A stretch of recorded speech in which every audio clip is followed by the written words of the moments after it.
पर आपको एक चीज़ जो बहुत सताती हुई नज़र आ रही है, मतलब बार-बार से माइंड में घूम रही है जब एयर ड्रॉप जो है आपके सेकंड सीज़न के अंदर आई है, के अंदर कि भैया हमारे पास इतने पॉइंट हो चुके हैं, कितने टोकन हमें मिल जाएँगे? या फिर एक क्वेश्चन ये बार-बार से जो रिपीट हो रहा है कि भैया हमारे को कितने पॉइंट के बदले में कितने टोकन मिलेंगे? मतलब एक टोकन के लिए हमारे को कितने पॉइंट यहाँ पर एक्युमुलेट करने पड़ेंगे जिससे हमें पता चल जाए, श्योरिटी हमें मिल जाए कि एक टोकन हमारे पास कम से कम आ चुका है। क्योंकि एक पॉइंट अगर हम एक टोकन की बात करें तो यहाँ पर एक टोकन की बात इस वजह से भी हो रही है क्योंकि अगर हम देखें ना तो अगर अभी तक का आप देखोगे तो ग्रास ने अभी 24 घंटे के अंदर $4 तक का जो है हाईएस्ट अपना क्रिएट किया है। अभी भी $3 से ऊपर का चलता हुआ नज़र आ रहा है। और हम देख रहे हैं कि जो हमारे को जो पॉइंट मिल रहे हैं, अगर मैं अपने नोड के अंदर जाऊँ तो नोड के अंदर डैशबोर्ड के अंदर मैं आ चुका हूँ, तो आप देखोगे तो यहाँ पर एक-एक दिन के अंदर मेरे तो इतने हैं, हालाँकि आपके जो हो सकता है थोड़े बहुत कम हो, थोड़े बहुत का हो सकता है, बहुत सारे लोग तो एक-एक दिन के अंदर 1-1 हज़ार भी एक्युमुलेट नहीं कर पा रहे हैं। तो मैं उन लोगों को बोलूँगा कि आप मेरी वीडियो जाकर देख लेना, जहाँ पर मैंने बताया कि अनलिमिटेड किस तरीके से पॉइंट जो है अर्न कर सकते हो।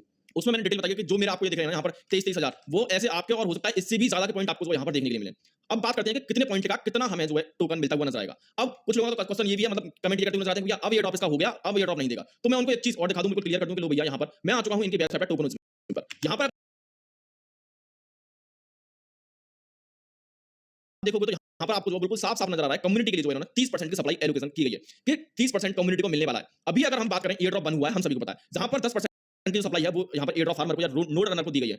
अब यहाँ पर आप देखोगे तो 17% जो है फ्यूचर इंसेंटिवाइज़ है। यानी कि जो लोग अब नोड को रन कर रहे हैं, स्टेज 2 के अंदर या सीज़न 2 के अंदर रन कर रहे हैं, उनको 17% मिलने वाला है। मतलब कि ये जो एयर ड्रॉप बन गया है, उससे भी कहीं ज़्यादा एयर ड्रॉप 2 के अंदर मिलने वाला है। और हम देख रहे हैं कि यहाँ पर हमारे को जो है जनता एयर ड्रॉप 1 के अंदर कम थी, साथ ही साथ जनता हमारे जो यूज़र हैं, वो एयर ड्रॉप 2 के अंदर ज़्यादा है। तो हम ऐसा नहीं बोलेंगे कि भैया इतने पॉइंट पे जब हमें एयर ड्रॉप 1 के अंदर इतने टोकन मिले, क्योंकि जनता भी ज़्यादा हो गई है, तो जो एवरेज है वो समथिंग समथिंग सेम सा निकल के आने वाला है। क्योंकि यहाँ पर रिवॉर्ड बढ़ते हुए नज़र आ रहा है, जनता भी बढ़ गई है। तो कुल मिलाकर जो हमें फर्स्ट एयर ड्रॉप के अंदर मिले, वही सेकंड एयर ड्रॉप हम जो यहाँ से एक्सपेक्ट करते हुए नज़र आ सकते हैं। साथ ही साथ राउटर इंसेंटिवाइज़, मतलब देख सकते हो, कुल मिलाकर हम जो है इसकी बात कर रहे हैं 17%। अब यहाँ पर कितने टोकन के कितने मिलेंगे? तो इसके लिए तो भैया क्या है कि देखो, अगर मैं रिवॉर्ड वाले सेक्शन में जाऊँ, क्योंकि मैं एयर ड्रॉप 1 फार्म किया था, और चेक एलिजिबिलिटी जाऊँ, चेक एलिजिबिलिटी में जाने के बाद में इससे पहले एक चीज़ मैं आपको दिखा दूँ कि यहाँ पर जो आपकी स्टेज 2 चल रही है, इस पे क्लिक करेंगे तो बिल्डिंग नेटवर्क हमारी स्टेज 1 में है। तो एक बार मैं अपने पॉइंट दिखा देता हूँ कि मैंने कितने पॉइंट एक्युमुलेट किए थे एयर ड्रॉप 1, या मैं बात करूँ स्टेज 1 के अंदर। तो देख लेना आप, यहाँ पर जो हमारे पॉइंट थे, अगर आप देखोगे तो 1900, यहाँ पर अगर एक तरह से देखोगे तो बहुत ज़्यादा पॉइंट नहीं थे। यानी कि 300, और मैं अपना कैलकुलेट करके बता देता हूँ सारे के सारे, 300, 400, 500, 600, हाँ, समथिंग समथिंग 600 के, यानी 6 लाख पॉइंट मेरे पास थे। 6 लाख पॉइंट मेरे पास थे एयर ड्रॉप 1 के अंदर। अब बात आती है 6 लाख पॉइंट का मेरे को कितना मिला। तो उसको देखने के लिए मैं रिवॉर्ड वाले सेक्शन में गया, और मैं एलिजिबिलिटी वाले सेक्शन में गया, और यहाँ पर चेक एलिजिबिलिटी की, और स्टेक वगैरह में आ गया, यहाँ पर आ गया। तो मैं आप देखोगे कि मेरे पास जो टोकन है, जो कि मैंने स्टेकिंग पे लगा रखी है अभी, मेरे पास टोकन है यहाँ पर 85, यानी कि 6 लाख पॉइंट का मेरे को 85 टोकन मिले।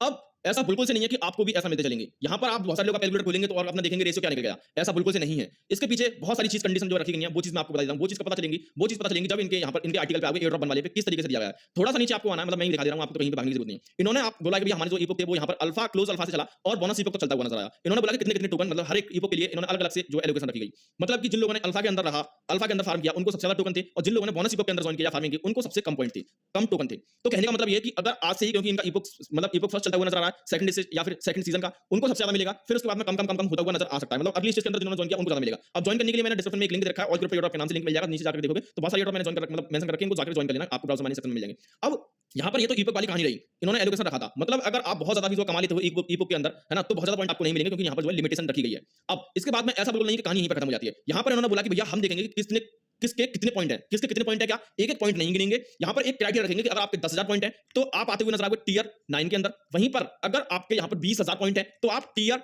8 के अंदर आते हुए नज़र आओगे। आपके यहाँ पर 20,000 से ज़्यादा पॉइंट है, यानी 21,000 भी हैं, तो भी आप टियर 7 के अंदर आते हुए नज़र आओगे। वैसे ही यहाँ पर 20,000 से 30,000 तक चलेगा। ऐसे करके इन्होंने पॉइंट आउट यहाँ पर रखे कि इतने-इतने पॉइंट रह सकते हैं। कहने का मतलब ये है कि एक क्राइटेरिया इनको मतलब फुलफिल करना था, उसके बाद में आपको जो है यहाँ पर टियर के अंदर रखते हुए नज़र आ रहे थे। यानी कि आप देखोगे कि जो इंसान टियर 1 के अंदर, यानी जिन्होंने क्लोज़ अल्फा के अंदर फार्मिंग की और टियर 2 के अंदर था, उसको 1,000 टोकन दिए गए थे। अब हो सकता है कि बहुत सारे लोग इसमें आए होंगे टियर 2 के अंदर। ऐसा बिल्कुल से नहीं है कि सभी के जो यहाँ पर पॉइंट थे वो सेम थे। लेकिन क्योंकि एक क्राइटेरिया जो उन्होंने रखा था, उन्होंने उसको फुलफिल किया कि हाँ, 1 लाख टोकन उन्होंने मांगे, तो 1 लाख टोकन उनके होने चाहिए ईपुक मतलब क्लोज़ अल्फा के अंदर, तभी वो जो है टियर 2 के अंदर आ पाएंगे। अब जिनके 1 लाख से ज़्यादा होंगे या फिर 2 लाख से ज़्यादा होंगे, उन्होंने क्राइटेरिया रखा, तो वो टियर 1 के अंदर आएंगे। तो उनको कितने दिए जाएंगे? 7,500 टोकन।